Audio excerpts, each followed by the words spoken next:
Okay, alright guys, so here are all the tools that I've been previewing for you. We're going to look at those in a minute. Quick overview of our evolution of people, all the way here from our Australopithecus, Homo habilis, Homo erectus, early Homo sapiens sapiens, got our Neanderthal. Look how much bigger that skull is. There's some information about that in your reading. And our modern human, the modern version of That's Homo a real sapiens skull sapiens. too. Like, it is a real skull. Actual person's head. Okay, so I hope that you checked out some of our preview videos where I ask you to think about what some of these may have been used for. And we're going to go through a quick overview, and there'll be some more detailed ones next week. We've got these things here. Hey, assistants, what do you think some of these items might be? Shooty heads. Shooty heads. Arrowheads. Arrowheads. These are arrowheads. This one's different. So these are arrowheads. This one's bumpy. That's a spearhead. It is a spearhead. Why would you think it's a spearhead? You're right. It's a long shooty thing. It's a long shooty thing. With that spear. Ah, yeah, and I have this that represents what some prehistoric hunters may have used to hunt with. Now, I'm not a very tall modern human, and it would have been the men that were doing most of the hunting anyway, but this is really tall. Neither were men.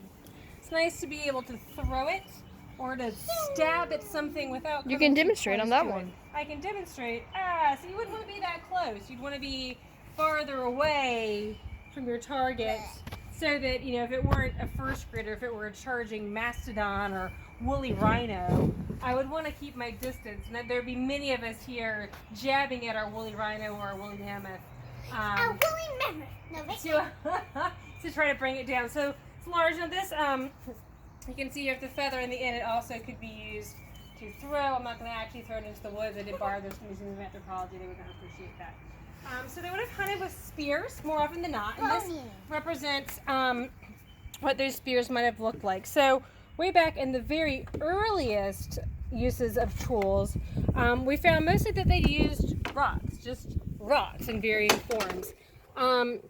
A hammer stone like this could be used to crush things. They would also use a larger stone to chip away at some of the stones that would be used to be shaped into projectile points like this, or into scrapers or knives like this. Something like this could be used for cutting or scraping or chopping, preparing animal skins like this. And these kinds of rocks would be used to shape the other rocks. This one has a hole. That one does have a hole. Good observation, Assistant Kinsey. You guys can see that in the video.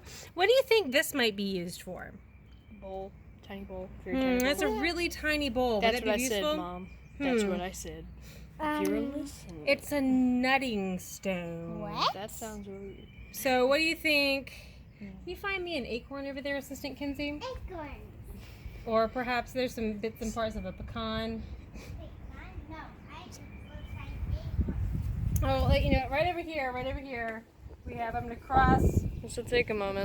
the Bering Strait, just like the early people did. Oh no, it's going away. But here, a squirrel's already gotten into this walnut for me, but that's close enough. Ironic.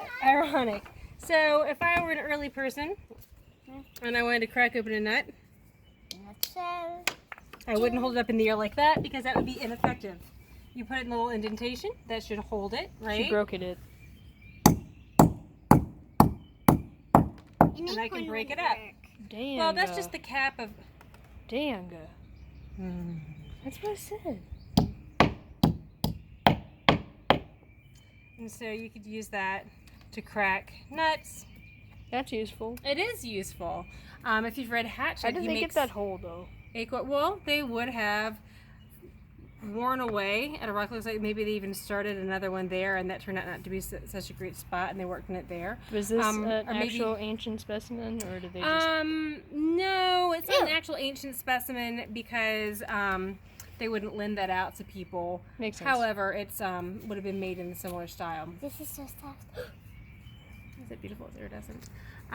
Bird wing, that's your prediction for next time. What do you think you could use a bird wing for? Fanning A comfortable yourself. pillow. You know, just fanning yourself up. And these. Do you know what these are? No, they look like Porcupine quills. Porcupine quills. That's what I was gonna say. What might you do with porcupine quills? Stab something. Can't you...